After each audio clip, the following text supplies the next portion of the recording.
Yes, Chintha, we can see the screen, Yeah. and we can hear you clearly. Okay. So let me start. This. Good evening. I'm Chintha Ellawala.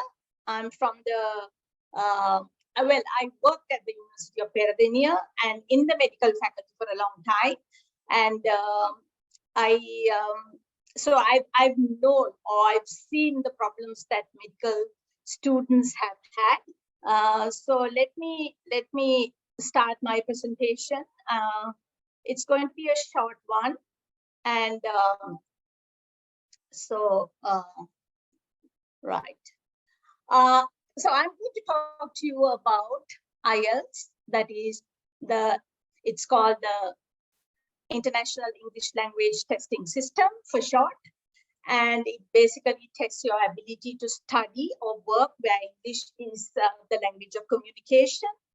And since I worked at the university and since many doctors before me spoke about the importance of English, I would like to reiterate this because what I hear most of the time is, by the way, I'm an examiner of IELTS for the British Council, and I also am the examiner trainer for all IELTS examiners in the British Council.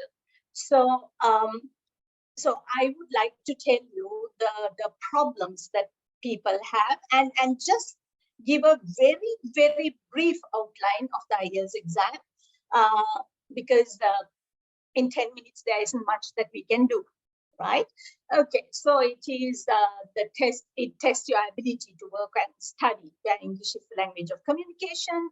There are 2 modules. They are academic and general.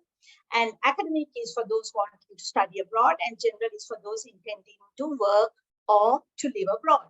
So basically, you people will have to do the academic module to start with, because you will be going for your studies. And also, I must say that this qualification is valid only for 2 years. So therefore, if you want to continue to stay there, or if you want to migrate to a certain country, then you will have to do the general IELTS after that. That is after 2 years, right? And this is about the test. The total length is about 2 hours and 45 minutes. And there are 3 written tests, as we call. The written tests are writing, reading, and listening. They are the written tests, and they are conducted on the same day. So it takes about 2 hours and 45 minutes to do the 3 written tests, and speaking usually is conducted on a different day. And on the day of the speaking test, you will be given the date and the venue of your speaking test at the written exam. And results will be available 13 days from the date of your written test.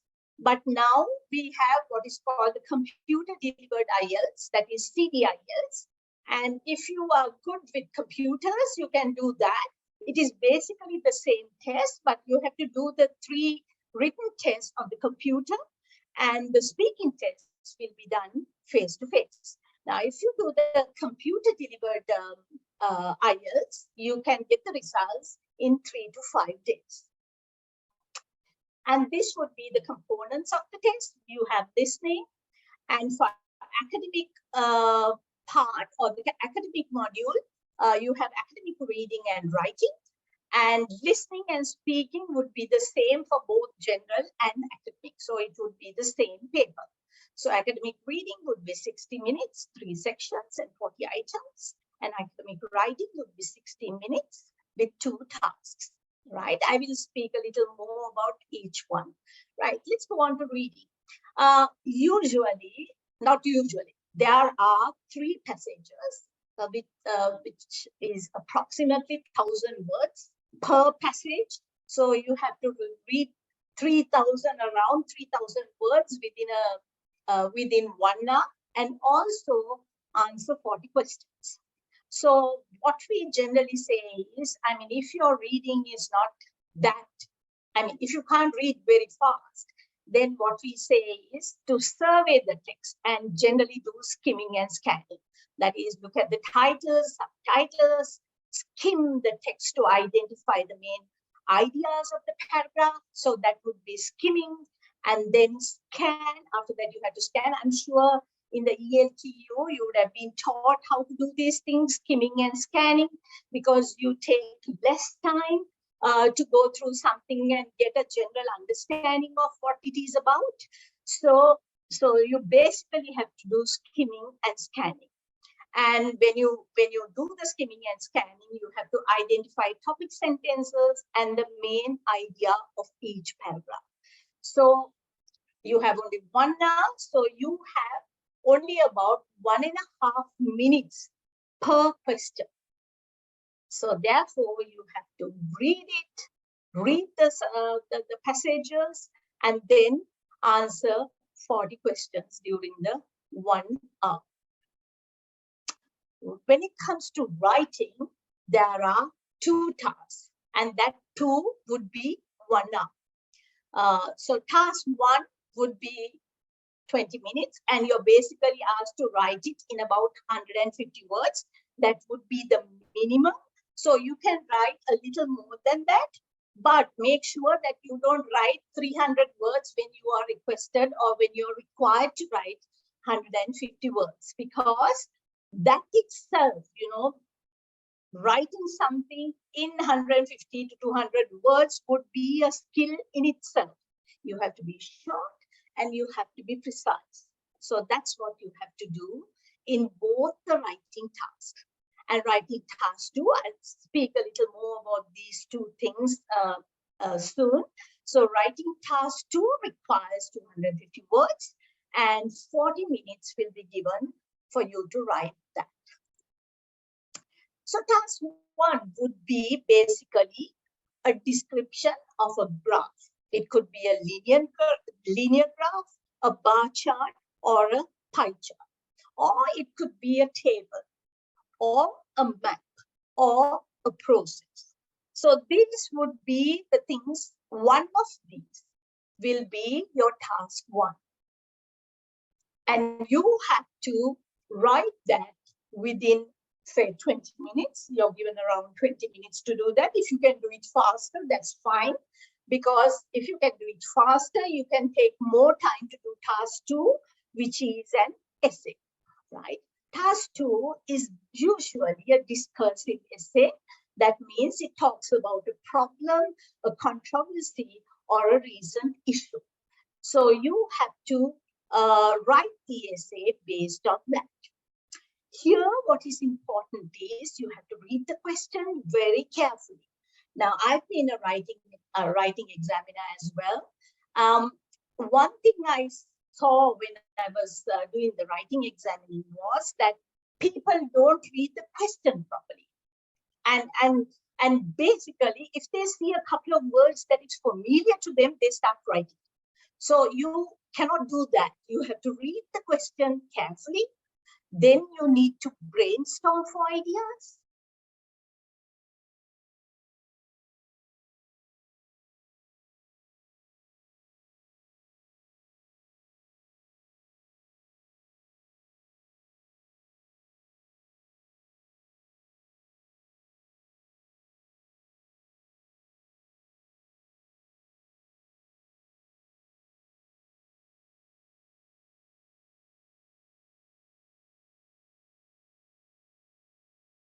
People speaking. So it could be a monologue. It could be a monologue. It could be a dialogue, or it could be many people speaking together. So you have to listen to it.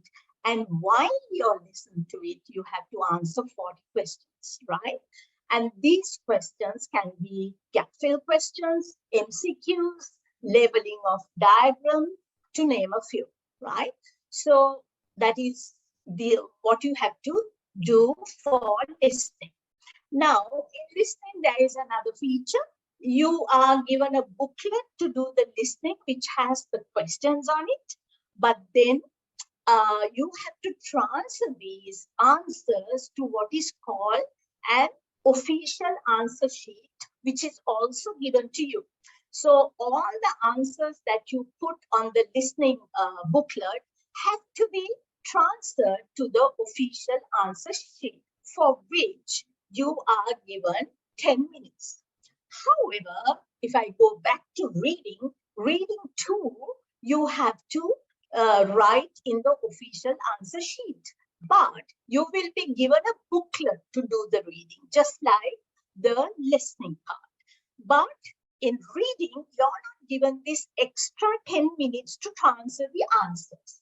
So what we tell the students is to write the answers directly on the official answer sheet when you do read, because you are not given extra time to do that. Right? Okay. And then we come to speaking. Speaking consists of 3 parts. The whole thing is about 11 to 14 minutes. Part 1, you are required to give short responses. Part 2 is what we call the long term, where you are given a task card and you are given 1 minute to prepare, and then talk for 2 minutes about the topic that you are given.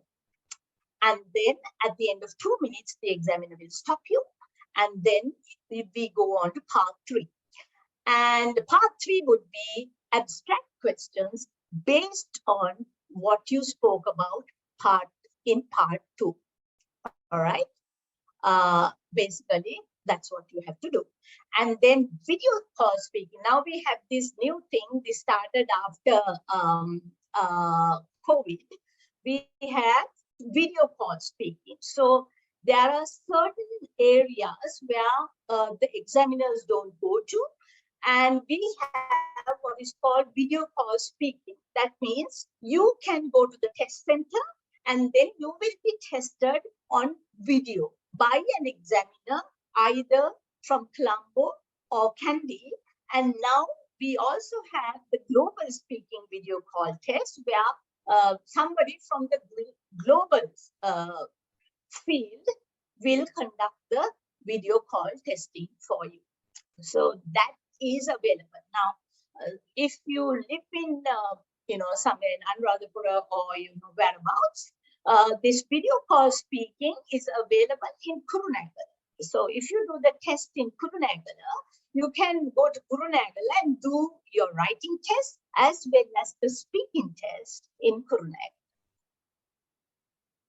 Now, the final thing, frequently asked questions. Now, does it matter where you do the test? Well, there is this thing about, some people saying that if you do it in this center, it is easier to pass. And if you do it in that center, for example, British Council, it's not easy to pass. But that is not the case, because you are assessed on your performance on that particular day and time.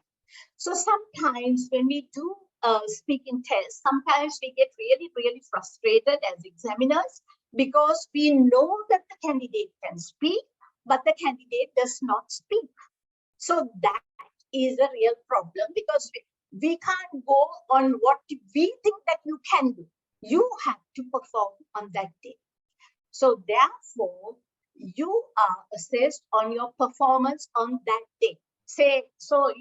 If, for example, if you do it at the British Council this time and you don't get what you need, and you do it in another center the next time and you get what you need, it could be that you have performed better when you did it the second time. It's just simple as that, because the marking scheme is the same wherever you do the test, because the examiners are given a very strict marking scheme. And we have to adhere to that. We cannot pass you, as some people say, nor fail you, as some people say.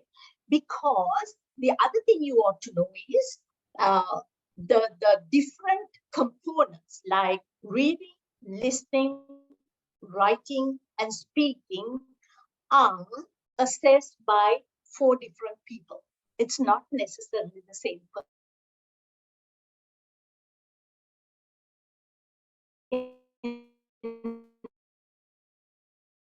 The global hub, which could be in the UK. So your writing will be done, or your writing will be assessed by someone in the UK.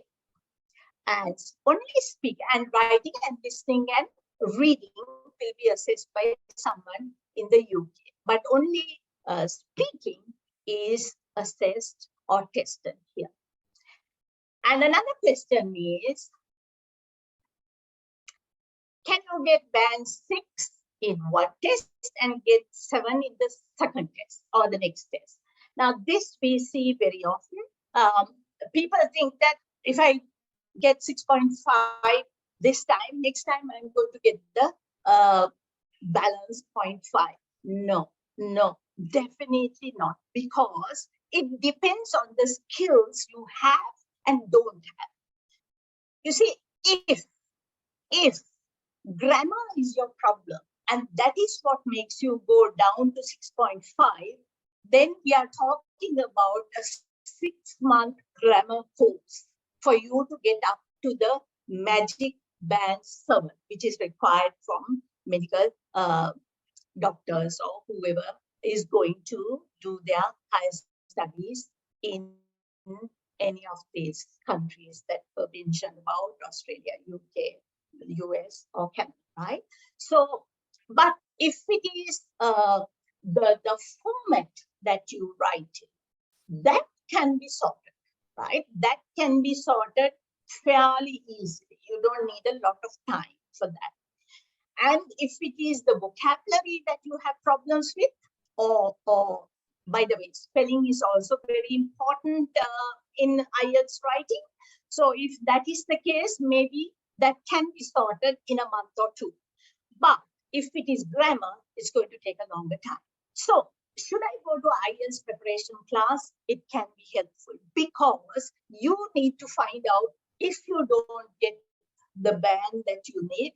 For example, if you're getting 6.5 continuously when you need a 7, then going to a preparation class will be very helpful, because whoever does it will tell you where your problem is, and that's going to help you a lot, right? So if you have any questions, you can ask.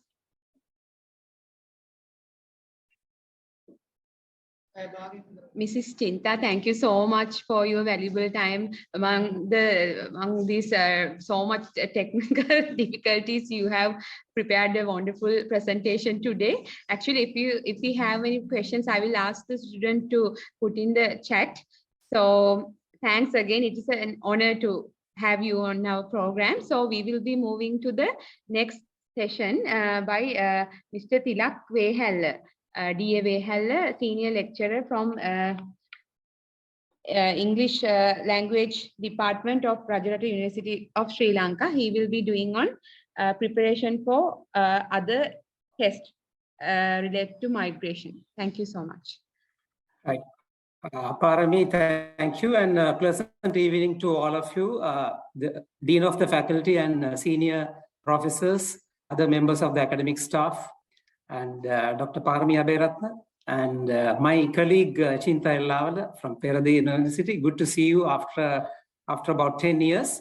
And newly graduated students, congratulations to you on your achievement. And much was said by Chintha regarding the IELTS examination. And Parami, can I share the document? Yes, you can share. Am I able to share my document? Yeah. Right.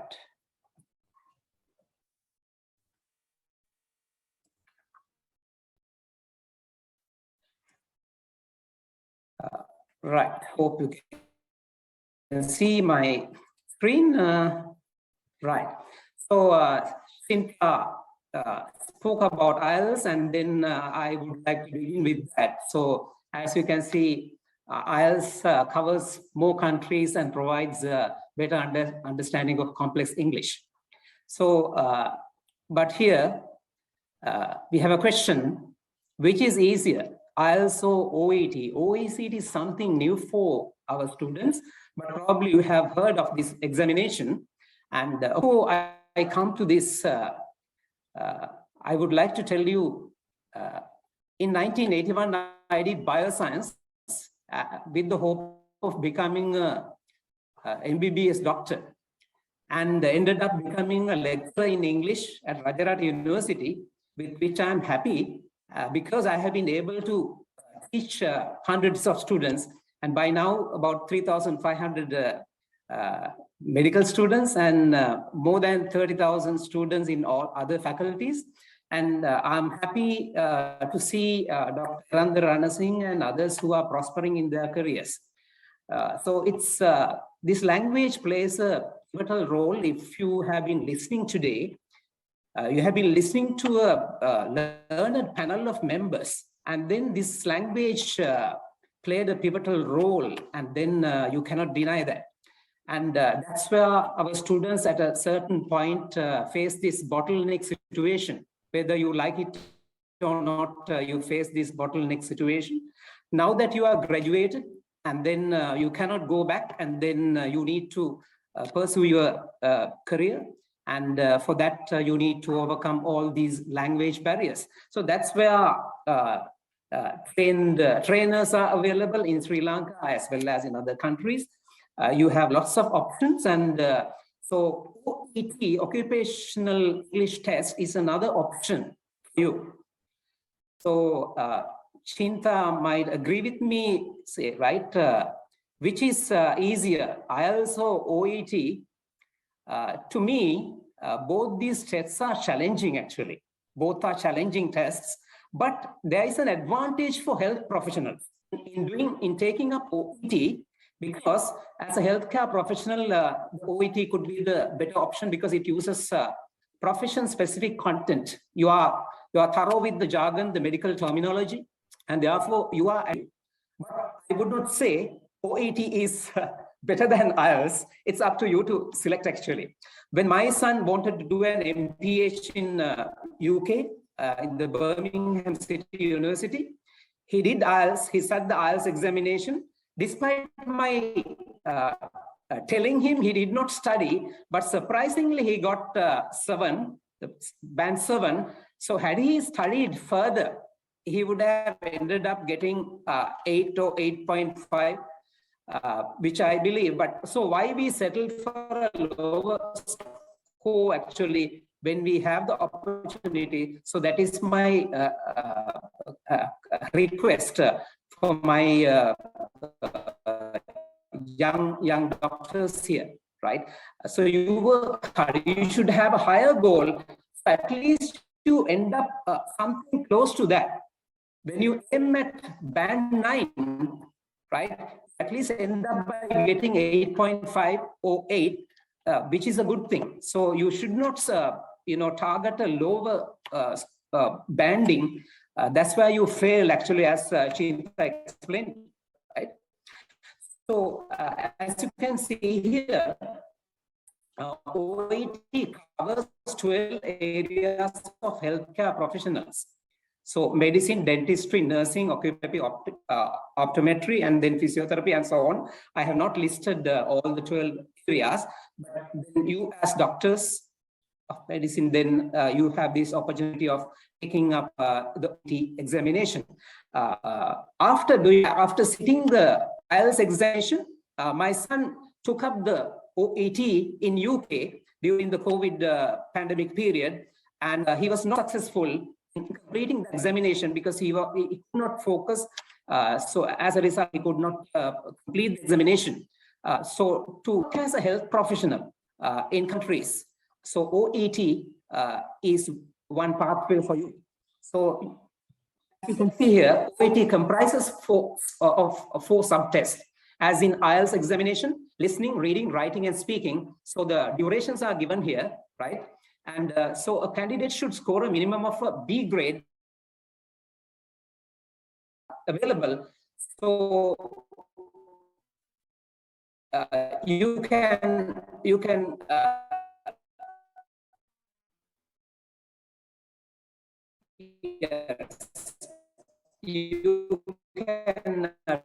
try these, and you are going to succeed. Then the writing component, 45 minutes, tells you as a health professional, all this work is related to your work. This test is related to your work, right? So you are healthcare professionals, right? So related to your work. And then reading component, this section you will be provided with text talking about different healthcare related topics and will answer questions according to the text. So information is given, number of words, right? For all the information. Then speaking component, interesting. You take the role of the professional, physician, and yes, interlocutor